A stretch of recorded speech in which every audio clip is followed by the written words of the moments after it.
Capítulo 7. Cuando Jorge era Bergoglio, y después fue Francisco. Gregorium Marium Bergoglio. El televisor me devolvía la imagen y la voz temblorosa de un cardenal que asomaba bamboleante en el mítico balcón del Palacio Vaticano, sosteniendo en sus manos lo que me pareció un enorme libraco y anunciando el nombre del nuevo pontífice tras la renuncia del alemán Ratzinger.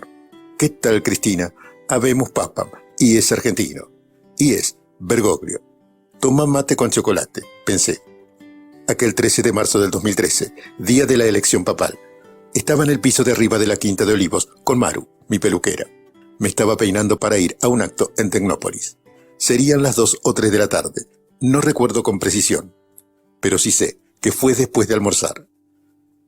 Maru estaba con su secador y su cepillo mientras yo seguía por televisión lo que estaba pasando en el Vaticano.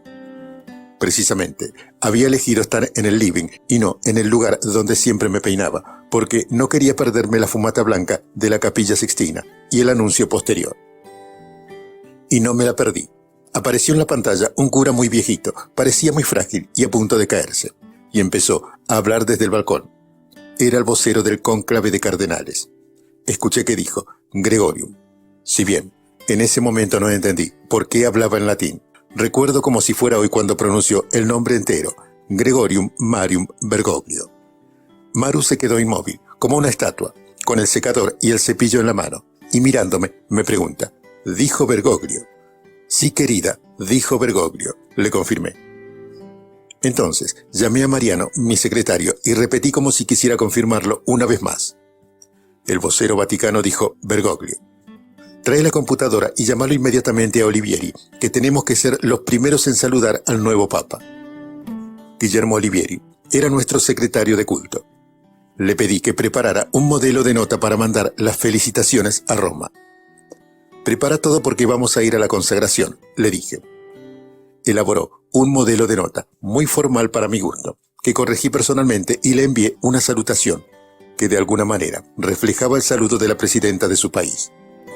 Inmediatamente comenzamos a preparar el viaje a Roma. Aquellos días, muchos habitantes de Barrio Norte y Recoleta, los barrios más ricos de la ciudad de Buenos Aires, colgaron banderas vaticanas amarillas y blancas de los balcones para festejar la elección de Bergoglio. Estoy segura que, en el primer momento, creyeron haber encontrado un nuevo líder para luchar contra la yegua. Es más, hubo algunas horas durante las cuales los medios opositores, Clarín y La Nación, festejaron. El 13 de marzo, Clarín tituló La áspera relación de los Kirchner con Bergoglio. Atribuían a Néstor un vínculo complicado con él y sostenían que conmigo estaba enfrentado, especialmente a partir de haber promovido la ley de matrimonio igualitario.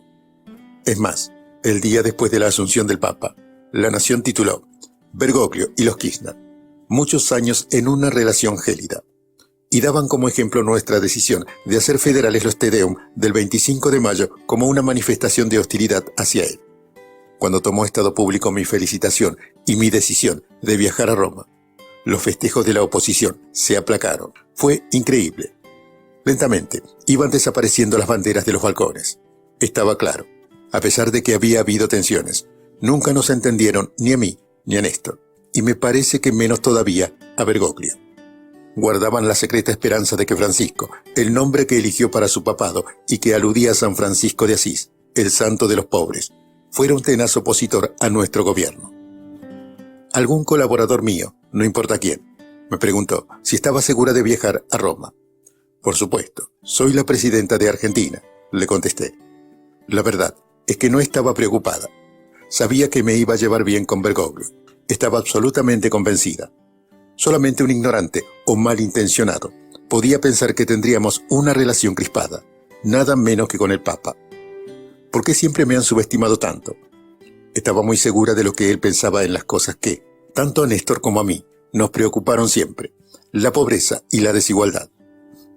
Además, la verdad, después de lo de Néstor, ya nada me parecía una cuestión de vida o muerte. No sé si es correcto decir que las cosas me importaban más cuando él estaba o ahora me impactaban menos.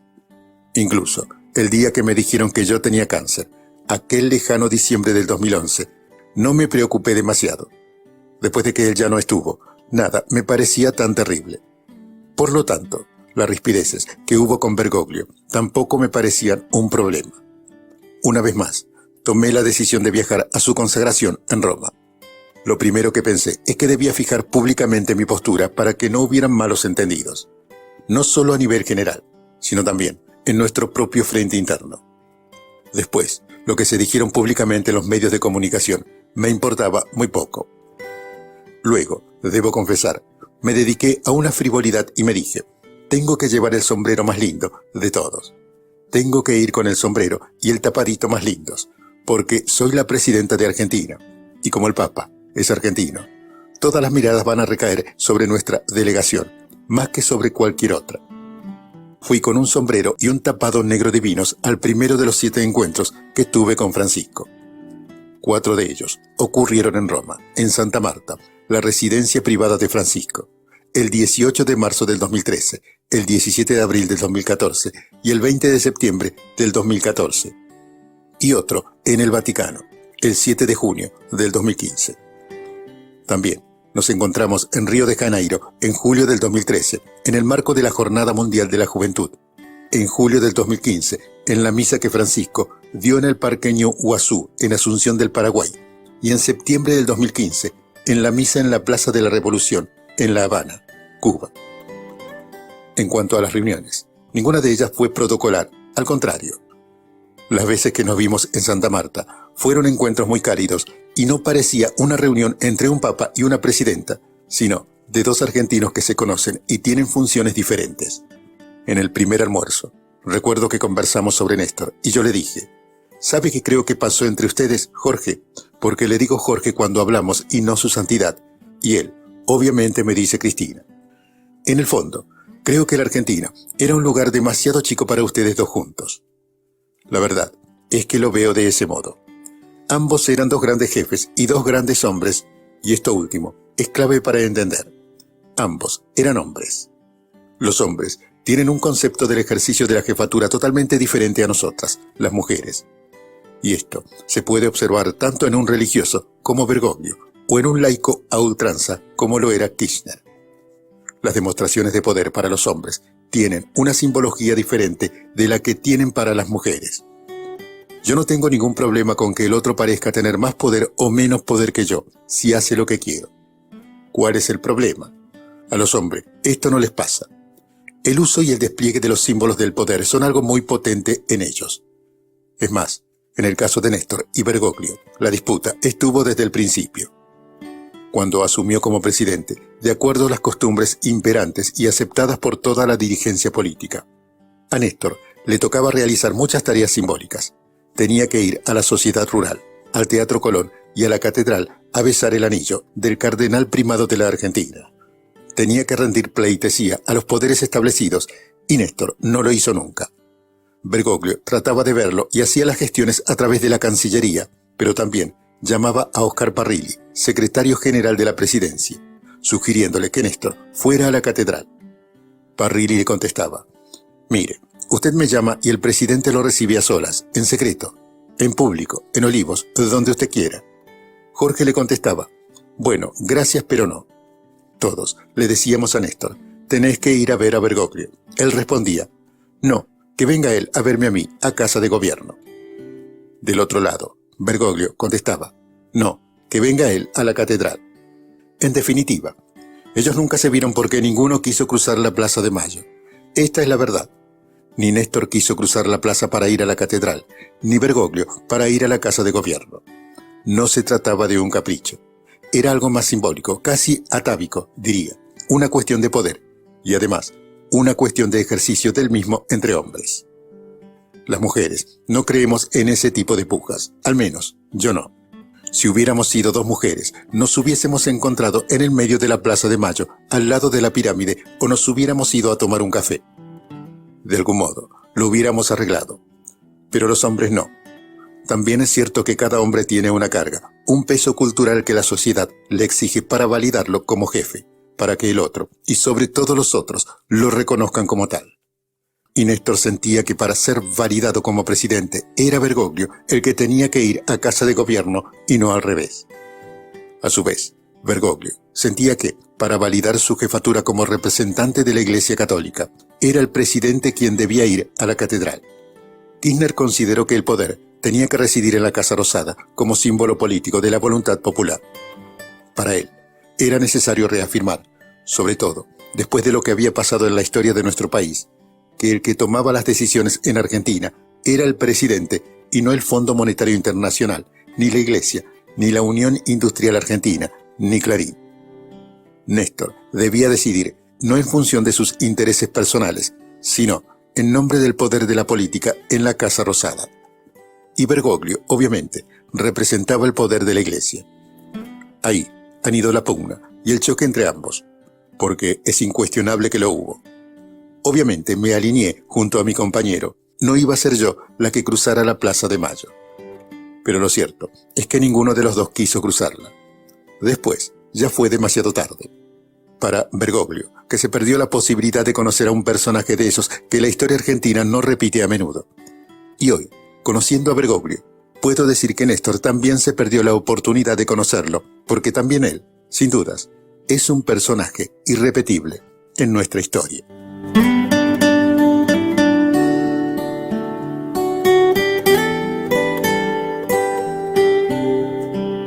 La cuestión es que en aquel primer encuentro en Santa Marta, le dije a Bergoglio que consideraba que el problema había sido que Argentina era demasiado chica para sus dos jefaturas.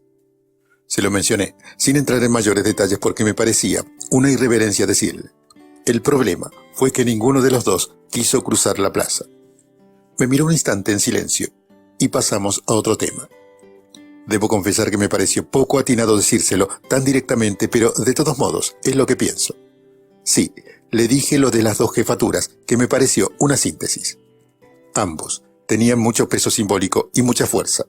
Nadie puede negar la fortaleza de un papa que, dentro de la Iglesia Católica, da un mensaje totalmente impensado e inesperado, y que está llevando adelante su pontificado de una manera totalmente distinta a lo convencional. Tampoco nadie podría negar la fortaleza que tuvo Néstor. Así como alguna vez dijeron que Kirchner fue el presidente menos esperado y menos pensado, podría decirse que Bergoglio también fue el papa menos esperado y menos pensado. Los dos, a su modo, plantearon un quiebre con lo establecido. Sin duda los dos tenían personalidades muy fuertes. Bergoglio es el primer papa jesuita y latinoamericano de la historia. Por eso digo que cada uno a su modo, con roles y momentos históricos específicos, rompieron moldes y por eso era imposible que se llevaran bien. Nunca iban a aceptar la jefatura el uno del otro. Esto no quiere decir que yo considere a Bergoglio mi jefe, porque no lo es. Pero yo no compito, y vuelvo a repetir, creo que no fue una cuestión menor que los dos hayan sido hombres. Por otra parte, hasta ahora para ser papa tenés que ser hombre, pero para ser presidenta no. Así que cuando fue elegido no tuve ninguna duda. Me tomé un avión y me fui a verlo a Roma. Hace poco, Parrilli me contó un episodio, públicamente desconocido, en lo relacionado de Néstor y Bergoglio, que ocurrió en 2006. En ese momento, Bergoglio estaba siendo atacado por la parte más conservadora de la Iglesia argentina, representada por el ex obispo de La Plata, Monseñor Héctor Agüed, y decidió celebrar una misa el 11 de abril de ese año en la iglesia de San Patricio, con una oración interreligiosa por los mártires contemporáneos. Entre ellos, los sacerdotes palotinos asesinados el 4 de julio de 1976 durante la dictadura militar, en lo que se conoció como la masacre de San Patricio. Allí fueron asesinados Alfredo Lade, Alfredo Kelly y Pedro Dufo, y los seminaristas palotinos Salvador Barbeito y Emilio Barletti. Bergoglio había mandado la invitación y para reforzar el convite llamó por teléfono al secretario general de la presidencia. A mí me gustaría mucho que el presidente asista. Oscar se lo dijo inmediatamente a Néstor. Vos, decile que voy a ir, pero que no lo anuncie, le contestó. Parrilli llamó a Bergoglio, quien mucho no le creyó. La cuestión es que ese día, una hora antes de que empezara la misa, Néstor le dijo a Parrilli, bueno, listo, vamos, llama a la custodia y avísales que vamos para allá. Al llegar el presidente por sorpresa, los medios tuvieron que salir corriendo a cubrir la misa. Que Néstor asistiera fue un gesto muy importante para Bergoglio. Parrilli cuenta que no solo lo reconoció, sino que se lo agradeció muchísimo. Al otro día de la noticia fue tapa de La Nación y Clarín que titularon "Reconciliación de la Iglesia con el gobierno". Después de ese episodio, la tensión se dio. El día que Néstor nos dejó, Bergoglio dio una homilía de despedida en la catedral en la que dijo: "Este hombre cargó sobre su corazón, sobre sus hombros y sobre su conciencia la unción de un pueblo que le pidió que lo condujera. Sería una ingratitud muy grande que este pueblo, esté de acuerdo con él o no, olvidara que este hombre fue ungido por la voluntad popular". Ahora que reviso esta historia, definitivamente el vínculo de Bergoglio con mis presidencias fue menos conflictivo. En principio lo conocía de mentas. Lo vi por primera vez en la catedral el día que Néstor asumió, en el Te Deum del 25 de mayo del 2003, y un año después en la misma ceremonia. Pero luego cambiamos la costumbre y comenzamos a realizar los Te Deum federales. Nos gustó hacerlos en el interior del país, pero también el otro motivo por el que tomamos esa decisión fue que en esa ceremonia a la que siempre iban los jefes de Estado, en general, eran amonestados por el cardenal y a Néstor no le gustaba nada. Estoy segura de que él lo veía como una puja de poder. A partir del 2005, entonces, los Te Deum del 25 de mayo los realizamos en distintas provincias. Ese año fue en Santiago del Estero, a cargo del obispo Juan Carlos Macarrone. En 2006 volvió a ser en la catedral y la misa también la dio Bergoglio, como en 2003 y en 2004. Pero en 2007 lo realizamos en Mendoza. Recuerdo una foto de ese día cuando Néstor levantó mi mano anticipando su decisión de que compitiera por la presidencia. En 2008 fue en Salta, en 2009 en Puerto Iguazú, Misiones, que de tanto calor que hacía ese día se desmayó estrepitosamente un granadero en medio del Te Deum. En 2010, el año del Bicentenario, lo hicimos en la Basílica de Luján. En 2011 en Resistencia, Chaco. En 2012 en la Catedral de Bariloche. En 2013 en Luján. En 2014 nuevamente en la Catedral. Y en 2015 en la Basílica de Luján. Recuerdo el Te Deum de Salta porque ocurrió en plena crisis con las patronales agropecuarias. Bergoglio tuvo una actitud muy prudente durante el conflicto por la resolución 125 sobre las retenciones móviles de la soja. Un sector quiso que él tomara posición a favor de las patronales agropecuarias, pero creo que él pudo ver los intereses que estaban en juego. Estoy convencida de que Bergoglio tiene una especie de antena con la cual sabe hasta dónde puede ir y hasta dónde no. Obviamente, en cuestiones como el matrimonio igualitario o el aborto, que tiene que ver con el dogma de la Iglesia, tiene una posición tomada. Pero durante el conflicto por la 125, seguramente se activó esa especie de chip peronista que le dijo: no, se trata de la sociedad rural. Ya, en junio del 2011, cuando Bergoglio era cardenal y aún presidente de la Conferencia Episcopal Argentina, lo recibí por única vez durante mi gobierno. Ahora que lo escribo, me doy cuenta que él cruzó la plaza para verme. ¿Qué cosa, no? Nos vimos en la Casa Rosada en la Conferencia Episcopal Argentina, en pleno. Es la única vez que recuerdo haber estado con él antes de que fuera papa, y cuando ni siquiera pensábamos que podía llegar a serlo. Por lo menos yo. Recuerdo muy bien esa reunión. Cuando Jorge llegó, estaba sentada en la mesa grande del despacho presidencial. Como él era la más alta jerarquía de la delegación, se sentó a mi derecha. Intercambiábamos miradas y creo que nos medimos todo el tiempo. Hasta que me dijo: nos vamos los dos a fin de año. Se refería a que él terminaba su misión como presidente de la conferencia en noviembre del 2011 y que yo terminaba mi mandato en diciembre del mismo año. La reunión fue antes que definiera mi candidatura para la reelección. La diferencia era que él había sido presidente de la CEA durante 2 periodos consecutivos y los estatutos le impedían ser reelecto. Cuando lo mencionó en 2011, nunca pensó que Joseph Ratzinger, el Papa Benedicto XVI, iba a renunciar en 2013. Ratzinger había asumido durante el gobierno de Néstor en abril del 2005, después de la muerte de Juan Pablo II. Le respondía Bergoglio: así es, nos vamos los dos a fin de año. Pero lo cierto es que no nos fuimos ninguno de los dos. Él se fue a Roma y yo me quedé en la presidencia, reelecta, con el 54% de los votos. Bergoglio fue elegido papa el 13 de marzo del 2013. Llegué a Italia el 17 de marzo para su asunción. Siempre que fui a Roma, me alojé en un hotel muy lindo, chiquito, pero sofisticado y sobre todo muy coqueto.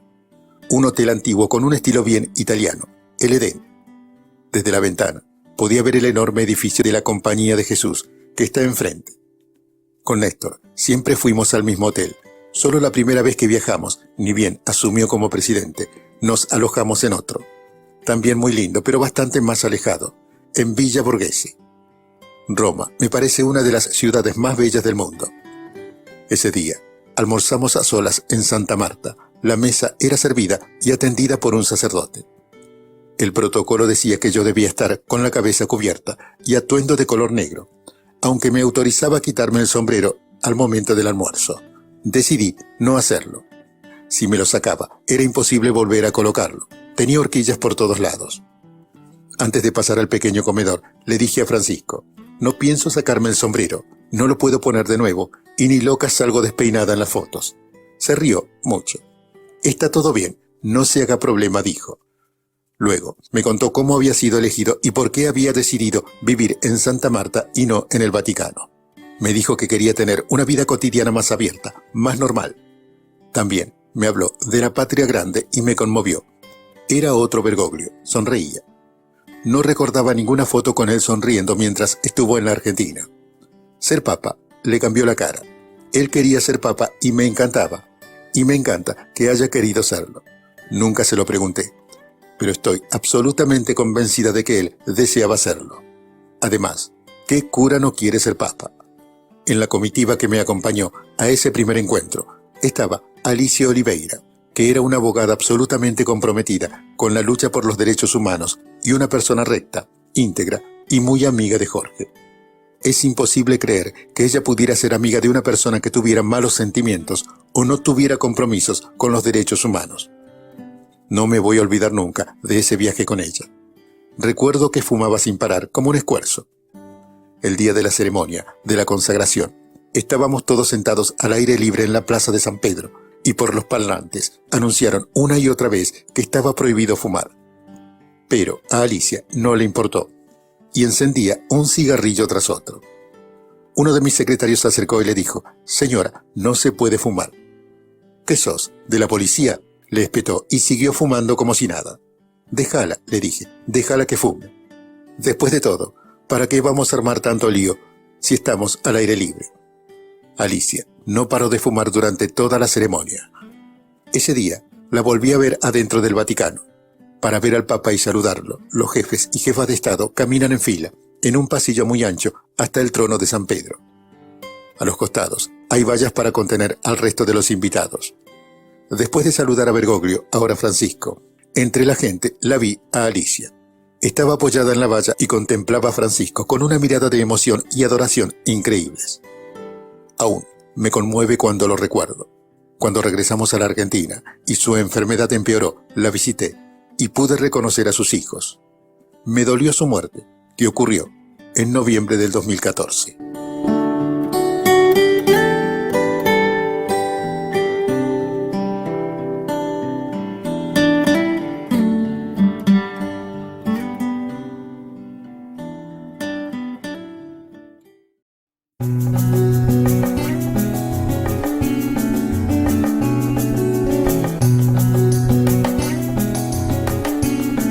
Almorzando con Francisco. El 18 de marzo, 5 días después de que se anunciara que Bergoglio era el nuevo pontífice, Francisco me invitó a almorzar a Santa Marta. Antes del almuerzo, hubo intercambio de regalos. Francisco me entregó libros. Uno de ellos, muy interesante, con todas las conclusiones de la Conferencia Episcopal Latinoamericana, CELAM, sobre diversos temas, donde se podía seguir el pensamiento de los obispos latinoamericanos. También me regaló una copia de la placa donde figura mi nombre junto al de la presidenta Michelle Bachelet y el de Benedicto XVI. Cuando concurrimos a Roma por la celebración de los 30 años de la paz en el Beagle, y un mosaico muy lindo sobre la fundación de la Basílica de San Pedro de la época de Alejandro VII. Pero el obsequio más importante para mí, porque fue un regalo casi personal de Francisco, fue una rosa blanca que identifica a Santa Teresita, que es su santa preferida, y a la que él siempre le reza. ¿Coincidencia o no? Lo cierto es que la única iglesia de El Calafate es la de Santa Teresita, donde además su párroco, Lito, es mi cura preferido. Le entregué también los regalos que traíamos de la Argentina. Un conjunto de mate de cuero elaborado por los cooperativistas del Programa Social Argentina Trabaja y un poncho de vicuña tejido en Catamarca para que se abrigara por el frío europeo. Sabía que le gustaría porque en Buenos Aires solía usar mucho esos ponchos. Cuando estuvimos a solas, durante el almuerzo, tuvimos un diálogo importante y profundo. No solo recordamos, como dije, anécdotas de la relación con Néstor, sino que además le agradecí la invitación en lo personal y como presidenta de los argentinos. Luego, abordamos un tema muy sentido para nosotros. Le solicité su intermediación para lograr que el Reino Unido aceptara dialogar sobre la cuestión Malvinas. Lo hice con una doble convicción. En principio porque a los argentinos nos tocó vivir otro momento mucho más dramático y mucho más terrible en 1978, cuando Chile y Argentina eran gobernadas por dos dictaduras, una la de Pinochet y otra la de Videla, y estuvimos a punto de un enfrentamiento bélico entre ambos países por el canal de Beagle. En aquel momento, por la intermediación de Juan Pablo II, a través de su representante, el cardenal Antonio Zamoré, se llegó finalmente a un entendimiento. El acuerdo del Beagle, plebiscitado en democracia en noviembre de 1984, durante el gobierno de Raúl Alfonsín. En el momento de ese primer encuentro con Francisco, estábamos ante una oportunidad histórica diferente, mucho más favorable, porque en ambos países, tanto en el Reino Unido como en Argentina, habían gobiernos democráticos y no había peligro de ningún conflicto bélico, más allá de la preocupante militarización que el Reino Unido desplegaba sobre el Atlántico Sur y no solamente sobre las Malvinas. Recordamos ambos que Argentina es un país más que pacífico y por lo tanto, lo único que le pedía era su intermediación para lograr un diálogo y que se cumpliera así por lo menos 25 resoluciones de Naciones Unidas que lo ordenaban. En aquel primer encuentro, Francisco me habló de la patria grande y del papel que estábamos cumpliendo los distintos gobernantes de América Latina como Rafael Correa, Evo Morales, Dilma Rousseff. Así que veo muy bien esa unidad de todos ustedes trabajando en pos de esa patria grande, me dijo. Me llamó la atención y definitivamente me gustó mucho que utilizara ese término, patria grande, como le gustaba a San Martín y a Bolívar. No dejamos de abordar otros temas que nos preocupaban en materia laboral, específicamente sobre la precarización laboral, trabajo esclavo y trata de personas. Ambos compartíamos la idea de que estos problemas eran violatorios de la condición humana y que debían ser fuertemente combatidos por aquella que teníamos responsabilidades institucionales. Luego de ese encuentro, que duró más de 2 horas, muchos me preguntaron cómo lo había visto y les dije que lo podía definir en 4 conceptos. Lo vi sereno, lo vi seguro, lo vi en paz, lo vi tranquilo, pero también ocupado y preocupado no solo por tener que conducir el Estado Vaticano, sino también por cambiar las cosas que él creía que debía cambiar y que expresara con claridad en sus encíclicas, Lumen Fidei y Laudato Si, con su crítica al capitalismo salvaje o neoliberalismo. El segundo encuentro con Francisco ocurrió en Brasil en julio del 2003, en el marco de la Jornada Mundial de la Juventud. Yo había llegado la noche del 16 de julio a Río de Janeiro y me hospedé en el tradicional Copacabana Palace Hotel, donde me esperaba Dilma Rousseff para cenar. A la mañana siguiente, el Papa dio una misa multitudinaria. Se había montado un escenario enorme en la playa de Copacabana, en donde estuvimos acompañándolo. Esteban Dilma, Evo Morales, el presidente de Surinam, Desi Bouterse, y el vicepresidente de Uruguay, Danilo Astori. A todos ellos les regaló un rosario. Apenas me vio me dijo: «Felicidades, abuela». Francisco había preguntado los días previos a su viaje por el nacimiento del hijo de Máximo, Néstor Iván, y me regaló un paquete dorado. «Dicen que hay que romper el papel, que trae buena suerte», le dije. Era un juego de medias y zapatitos de color blanco para mi nieto. Carlos Zanini, el secretario legal y técnico de la presidencia, le hizo una broma y le dije a Francisco: «Acá Zanini pregunta si las medias son de San Lorenzo», porque sabíamos de la pasión de Francisco, no solamente por el fútbol, sino también por el equipo del barrio de Boedo. Nos volvimos a encontrar el 17 de marzo del 2014 en un almuerzo privado en Santa Marta, que duró más de 2 horas. Llegué 10 minutos tarde, porque tenía un pie esguinzado y una bota ortopédica con muchas dificultades para caminar. Hablamos extensamente de la situación del país. Era la primera vez que ocurría que nos explayábamos sobre los problemas de la Argentina. En ese almuerzo, él, el que lo asistía, ya no era un sacerdote sino un laico, un hombre gigante que estaba siempre detrás de él. Cuando vi que había cambiado de asistente le comenté: «Ah, no hay un sacerdote esta vez». «No, preferí un laico». «¿Sabes por qué, Cristina? Porque vive afuera con su familia». Y es una forma de estar en contacto con lo que le pasa a la gente, con lo que le pasa en la sociedad. «Es un problema tratar solamente con los sacerdotes que viven acá dentro», me respondió. Lo felicité. Muy buena idea. Estaba convencida de que este nuevo asistente estaba además para cuidarlo físicamente. En buena hora. No solo es bueno, sino muy necesario. En esa oportunidad, comimos unas verduras frescas al vapor, con una costilla de carne y luego fruta. Después lo convidé con mate cocido. Siempre viajo con mis saquitos de yerba mate. En esa ocasión le regalé un cuadro de Santa Rosa pintado por un mendocino con vino Malbec, el preferido de los argentinos. El encuentro fue muy cálido y hablamos particularmente de un tema que le preocupa y que lo desvela: la falta de trabajo y su impacto en la juventud, con cifras realmente alarmantes.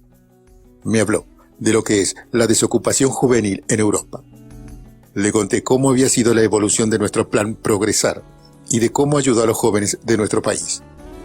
Charlamos de muchísimas cosas, entre ellas, le conté que inauguramos una imagen del cura Carlos Mujica, asesinado por la AAA en 1975, sobre la 9 de julio, en homenaje a los curas villeros. También le conté de la misa que habíamos hecho en homenaje a Hugo Chávez en la villa de Barracas, con la Virgen de Caacupé. Todavía la recuerdo. Fue una misa casi mágica, hermosa, en un atardecer perfecto, sin frío ni calor. Cantamos y rezamos en la calle con toda la gente de la villa. Linda de verdad. Luego conversamos sobre la situación de la región, de América del Sur, de la paz en el mundo, de la conflictividad que se vivía y se vive hoy en varios frentes. Hablamos en general de que Latinoamérica debía mantenerse unida. Me dijo que ese era su deseo, que teníamos que estar unidos, juntos, no separarnos, dialogar constantemente. Dios mío. Cuando recuerdo aquellas charlas de la Patria Grande y la necesidad de estar unidos, y este presente de destitución y Bolsonaros, de presidentes autoproclamados, de persecución política y de nuevos endeudamientos con el Fondo Monetario Internacional, me pregunto, ¿en qué fallamos? ¿Qué es lo que no vimos? ¿Fuimos ingenuos? ¿Cómo pudimos creer que la derecha y el neoliberalismo son democráticos?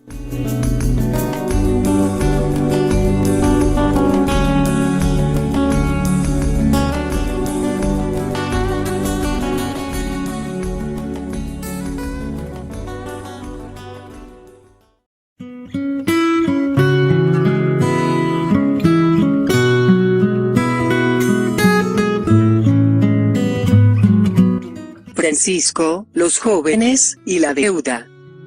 Volvimos a encontrarnos el 20 de septiembre del 2014 en Santa Marta, después del mediodía. Esa vez fui con una delegación muy grande en la que también habían jóvenes de la Cámpora, como Eduardo Guado de Pedro y Andrés Cuervo Larroque, entre otros. No puedo olvidarme de las caras que pusieron los integrantes del personal del Protocolo Vaticano por semejante delegación. Fue una reunión multitudinaria y muy colorida.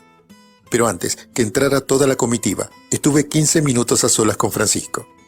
Recuerdo que le entregué un hermoso cuadro de Evita, un fileteado de la Virgen de Luján, una escultura de la Virgen de Satanudos, un retrato pop de Bergoglio, de Roberto de Boric, una caja de niveles de la cooperativa Argenmieles y un rosario de bronce y alpaca. Bergoglio me regaló una imagen del Vaticano en bronce y un rosario. Pero lo que más me emocionó fue que bendijera a toda mi familia, a Néstor, a Florencia y a la familia de Máximo. Victoria Montenegro, militante de la agrupación Colina, también integró la comitiva. Uno de los momentos más emotivos fue cuando le obsequió a Francisco la foto de sus padres desaparecidos durante la última dictadura militar, que llevaban escrito un fragmento de una canción de Silvio Rodríguez. Solo el amor alumbra lo que perdura. También le indicó el lugar en el que había sido enterrado su padre luego de que los restos fueran identificados por el equipo argentino de antropología forense. Francisco le dijo a Victoria que conocía su historia y que era particularmente conmovedora. Larroque, por su parte, le entregó una remera de la Cámpora y le pidió a Francisco si podía llamar a su abuela, que ese día cumplía 96 años y era muy creyente, para que la saludara. Cuando escuché eso, casi me muero, pero Francisco le dijo que sí, que la llame. Y ahí nomás, el otro puso su celular en altavoz. «Francesca, te saluda el Papa», le dijo. Dios mío, parecíamos los Campanelli, aquella mítica familia de la televisión argentina. El cuerpo es muy, pero muy creyente. Es un aspecto desconocido de él. Cuando se trató en el Parlamento la interrupción voluntaria del embarazo, iba a votar en contra. Pero finalmente, por una cuestión orgánica, y creo que en solidaridad por la lucha que llevaban la totalidad de sus compañeras feministas, terminó votando a favor. Francisco tiene una mirada muy especial sobre los jóvenes, sobre los ancianos. De los jóvenes, porque dice que son el presente y el futuro, y sobre los ancianos, porque sostiene que son la memoria viviente del país. Luego, almorzamos juntos, por tercera vez.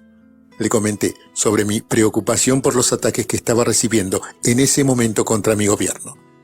Y luego charlamos extensamente sobre el orden financiero mundial y la necesidad de una reforma profunda del sistema.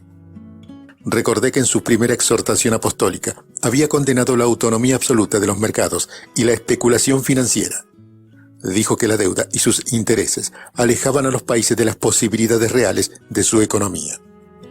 Siempre sentí un apoyo muy fuerte por parte de Francisco en nuestra disputa con los fondos buitres, y lo encontré contento, interesado y sobre todo conmovido por la votación en la que 124 países, miembros de las Naciones Unidas, habían acordado crear un marco jurídico multilateral para regular las reestructuraciones de deudas soberanas. En aquella oportunidad, Francisco me dijo: «Es muy importante, Cristina, lo que se logró en Naciones Unidas». Por cierto, era un proyecto presentado por la Argentina y, como ya mencioné, batallado por nuestro canciller Héctor Timerman. En la conferencia de prensa posterior que di en el aeropuerto, porque luego de eso tomaba un avión hacia Nueva York para asistir a la 69 Asamblea General de las Naciones Unidas el 24 de septiembre. Recordé nuevamente el Evangelii Gaudium escrito por Francisco. Mientras las ganancias de unos pocos crecen exponencialmente, la de las mayorías se quedan cada vez más lejos del bienestar de esa minoría feliz. Este desequilibrio proviene de ideologías que defienden la autonomía absoluta de los mercados y la especulación financiera. De ahí que nieguen el derecho de control de los Estados Unidos, encargado de velar por el bien común. Se instaura una nueva tiranía invisible, a veces virtual, que impone de forma unilateral e implacable sus leyes y sus reglas. Además, la deuda y sus intereses alejan a los países de las posibilidades viables de su economía y a los ciudadanos de su poder adquisitivo real. Posteriormente en la ONU, dije que no solamente son terroristas los que ponen bombas, sino también los que desestabilizan la economía de un país y provocan pobreza, hambre y miseria, a partir del pecado de la especulación. Pero eso ocurrió 4 días después. En esa conferencia de prensa, en el aeropuerto de Fiumicino, me referí a la votación de los países miembros de la ONU para regular las reestructuraciones de las deudas y dije que revelaba una voluntad mayoritaria del mundo de que nunca más vuelva a pasar lo que le estaba pasando a la Argentina por el fallo del juez norteamericano Tomás Griesa, o lo que le había pasado a otros países anteriormente. El Fondo Monetario Internacional había expresado esa necesidad, incluso su presidenta Christine Lagarde y también Anne Kruger, su anterior vicepresidenta. Los que no compartían ese consenso eran las 10 economías más importantes del mundo que, por supuesto, son las que tenían los bancos y los fondos de inversión más importantes del planeta. Agregué que una economía basada en la especulación financiera, en el movimiento constante de capitales y la existencia de guaridas fiscales y fondos buitre, generaba mucha incertidumbre, falta de previsibilidad y falta de certezas, y que finalmente el pueblo iba a darse cuenta de eso. Vi a Francisco muy preocupado por la gobernabilidad y la democracia, pero sobre todo muy interesado en transmitir un mensaje de paz en medio de una situación mundial muy convulsionada. Cuando estuvimos a solas, me preguntó por Vladimir Putin. En los meses anteriores, había tenido la posibilidad de reunirme tanto con el líder ruso en Moscú, como también de entrevistarme en Buenos Aires con el líder chino Xi Jinping. ¿Qué tal es Putin?, me preguntó. Ah, lo tiene que conocer. Le va a encantar. Tiene mirada histórica y estratégica. No es poca cosa. Se notaba que Putin le llamaba poderosamente la atención. Le dije que me había parecido una personalidad muy fuerte y que me había impresionado la Rusia que había visto.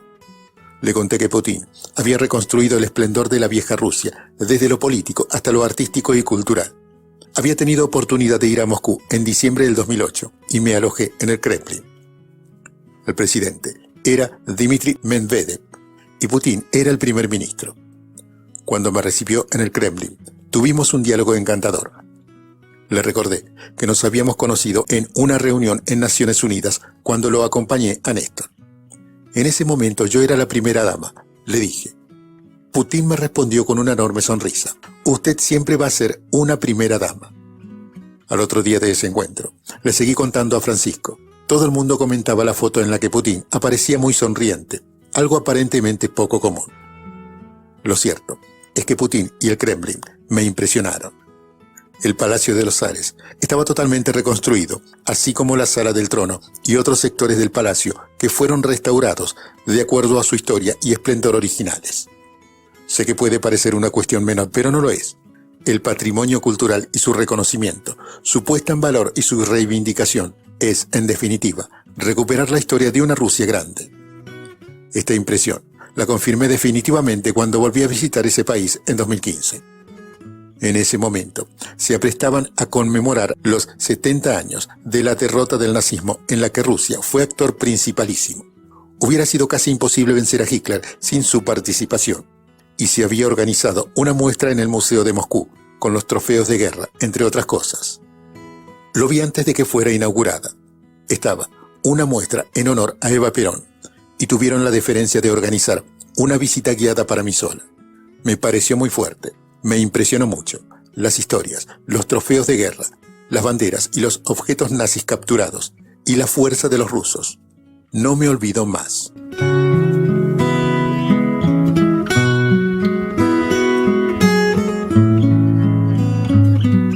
Con Francisco intercambiamos reflexiones. Entonces, sobre la influencia cada vez más importante de Rusia y China en el escenario mundial, que sin duda tenía preocupado a los Estados Unidos.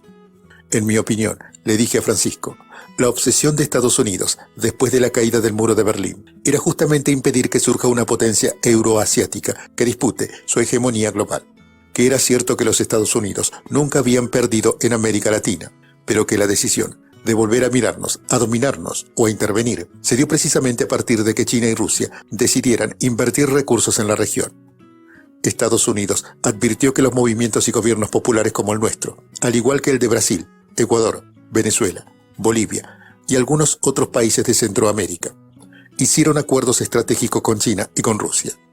Así que cuando Francisco me preguntó por Putin, le conté todo lo que había visto y le expliqué lo que pensaba. Él me prestó mucha atención. Lo cierto es que en esa tercera visita oficial también lo vi a Bergoglio, muy preocupado nuevamente porque no se rompiera la unión de la patria grande. Era un tema que lo desvelaba muchísimo. Es una de sus obsesiones, además de las políticas migratorias de Europa y de todo lo que es público y notorio en su visión pastoral. Creo que él estaba y está muy preocupado por la situación de la patria grande. Sé que aquella preocupación hoy es dolor y también angustia. Cuando nos volvimos a ver, el domingo 7 de junio del 2015, que coincidían con el Día del Periodista en nuestro país, en el Salón de Audiencias de la Sala Paulo VI de la Santa Sede. Con Francisco hablamos exclusivamente de la Argentina. Me había recibido un día domingo, pese a que es el día de descanso para los católicos. Le obsequiamos un cuadro de Eugenio Cutica sobre el asesinado cardenal salvadoreño Arnulfo Romero, a quien acababa de beatificar. Francisco estaba fascinado. La pintura era espectacular y sé que la hizo colocar en el Museo Vaticano. Hablamos también de la remodelación de la Basílica de Luján y del traslado del sable de San Martín que realizamos durante los festejos de la Semana de Mayo de ese año. En ese encuentro, Bergoglio me pidió mucho por la Confederación de Trabajadores de la Economía Popular, más conocida como CETEP. Me habló maravillas de Juan Grabois, dirigente del grupo, casi como si fuera un hijo. Me dijo que era honesto, capaz y bueno. Me pidió especialmente por el reconocimiento de la CETEP. Me comprometí a ocuparme del tema y finalmente lo logramos 2 días antes de terminar nuestro mandato. En aquella oportunidad, Francisco me habló muy bien también de Víctor Tucho Fernández, que en ese momento era rector de la UCA, a quien más tarde designaría nada más ni nada menos como arzobispo de La Plata en lugar de Monseñor Agüer. Una vez finalizado el encuentro, di una conferencia de prensa. Primero, felicité a los periodistas en su día y luego expliqué que habíamos tenido una reunión con exiliados de la Argentina que aún viven en Roma y donde también estuvo Ángela Lita Boitano, de la Asociación de Familiares de Detenidos Desaparecidos, entregándome un libro que había sido editado con grabados y que fue presentado también en la exposición de Milán, a la cual teníamos que asistir unos días después. Me emocionó mucho encontrarme con el hijo de Silvio Frondizi, que vive en Italia. Tal vez muchos no lo sabían en nuestro país, pero el hermano de quien fuera presidente de los argentinos, el doctor Arturo Frondizi, fue un reconocido intelectual y rector de la Universidad de Buenos Aires, asesinado por la AAA en los años 70. Fue muy emotivo el encuentro con todos. Luego, me referí a la tarea que me esperaba en la reunión de la FAO, como se conoce, a la Organización de las Naciones Unidas para la Alimentación y la Agricultura, donde la Argentina iba a ser distinguida por haber cumplido uno de los objetivos del milenio en lo referido a la producción de alimentos.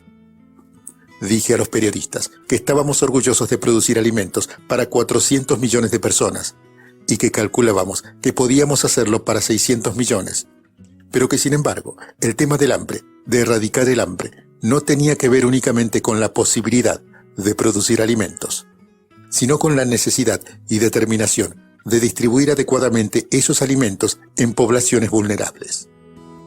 Volví a decirles, como siempre traté de hacerlo en esas conferencias de prensa internacionales, que la posibilidad de erradicar el hambre tenía que ver con modelos de sociedad, con la posibilidad de tener trabajo, educación, salud y políticas sociales para que los ciudadanos se capacitaran y pudieran adquirir los bienes necesarios por sí mismos. Les recordé que el logro más importante de la Argentina no era solo ser una gran productora de alimentos, sino el de haber multiplicado su capacidad de producción, con ciencia, con tecnología, con desarrollo y con inversión estatal y privada. Que estas políticas, como la asignación universal por hijo, por embarazo y el plan Progresar, habían permitido no solo alimentar a nuestra gente, sino educarla y cuidar su salud.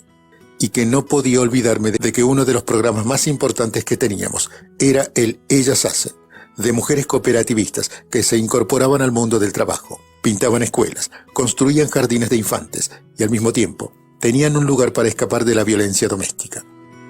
Que de todo esto quería hablar en la FAO, porque no quería que vieran a la Argentina solo como una inmensa vaca o como una bolsa de soja. Importantes, por supuesto, la vaca y la soja, pero más importante, las políticas para demostrar al mundo cómo se combate el hambre, cómo se combate la miseria, cómo se trabaja por la educación, la salud y la movilidad social ascendente. Cuando terminamos la rueda de prensa en Roma, les dije que esperaba volver a ver al Papa Francisco en el inicio de su gira por América Latina en un par de meses. Efectivamente, volví a ver a Francisco el 12 de julio de ese año, luego de la misa que dio en el Parque Ñauguazú, en Asunción del Paraguay, donde concluía la gira que había realizado por Ecuador y Bolivia. Al terminar la misa, pudimos saludarnos, y allí le entregué un cuadro con la copia de un diario de más de 50 años que reflejaba el rezo de Juan XXIII por la salud de Eva Perón. Cuando regresaba a la Argentina, no pude dejar de comentar a mis colaboradores el descaro y la mentira con que los medios argentinos no solamente interpretaban nuestro vínculo con Francisco, sino cómo, literalmente, tergiversaban lo que el Papa escribía y pensaba. Un día antes del encuentro en Paraguay, el diario La Nación había titulado: "El Papa pidió un mayor compromiso con la justicia en la Argentina". Le mostré los telegramas que Francisco había escrito a Nicolás Maduro, Juan Manuel Santos, Ollanta Humala, Dilma Rousseff y a mí. En los 5 telegramas se refería a su bendición, a que progresáramos todos en los valores humanos y espirituales, acrecentando el compromiso con la justicia y la paz. En todos los casos, los telegramas contenían palabras idénticas: progreso, paz, convivencia, justicia y solidaridad. era una expresión de los valores y sentimientos de Francisco, que una vez más la nación había tergiversado para manipular la buena fe de los argentinos. Y les dije que la mentira tiene patas cortas.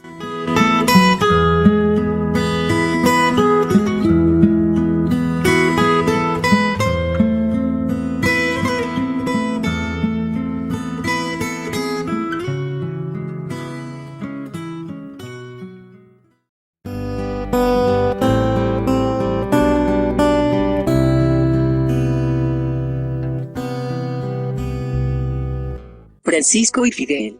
La última vez. La última vez que vi a Francisco personalmente fue el 19 de septiembre del 2015. Llegué a Cuba, invitada por el presidente Raúl Castro, para presenciar la misa que Francisco dio en la Plaza de la Revolución en La Habana, en el marco de la gira que incluía también su visita a los Estados Unidos, tras el restablecimiento de las relaciones bilaterales entre Cuba y los Estados Unidos, por el que el Papa había bregado tanto. Para mí, fue un enorme placer el rol que jugó Francisco para que Barack Obama distendiera la relación con la Cuba de Fidel. Nos enteramos de que iba a haber una histórica reunión entre los presidentes de Estados Unidos y Cuba en abril del 2015, en el marco de la Cumbre de las Américas en Paraná. Estábamos reunidos por el Mercosur en Entre Ríos, Dilma, Evo, Rafael. Creo que estábamos todos. Fue una alegría enorme enterarnos que el Papa argentino había sido uno de los artífices para que eso sucediera. Sentí mucho orgullo y alegría.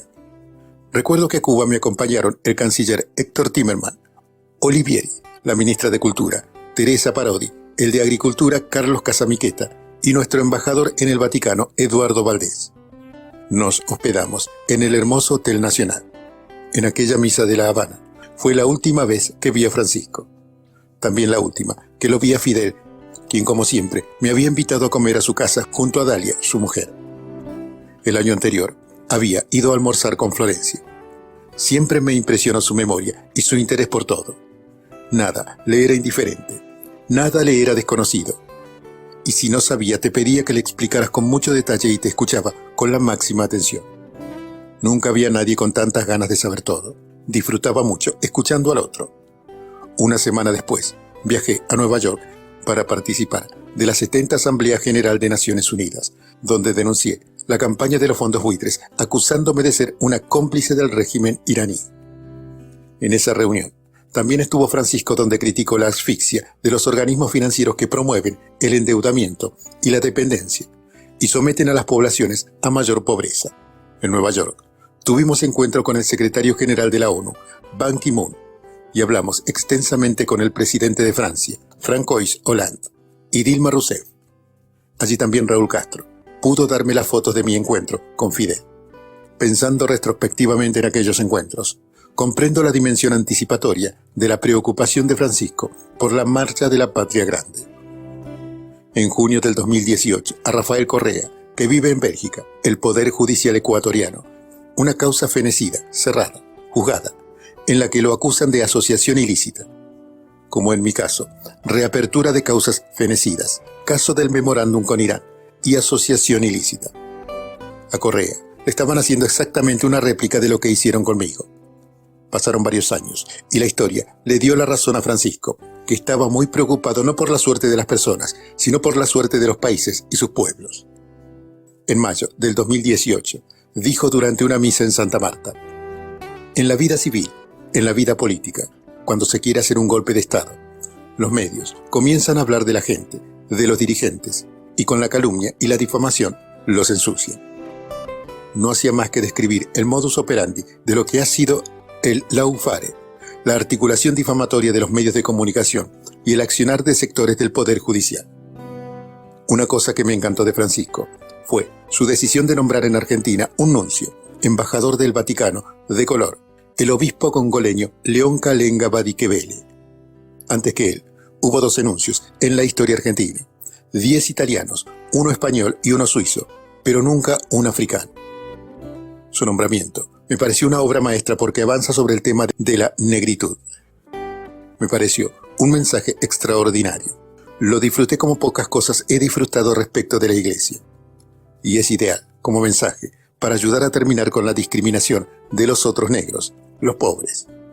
el nombramiento como obispo de Gustavo Carrara, nacido en la Villa 1114 y primer cura villero de la Argentina.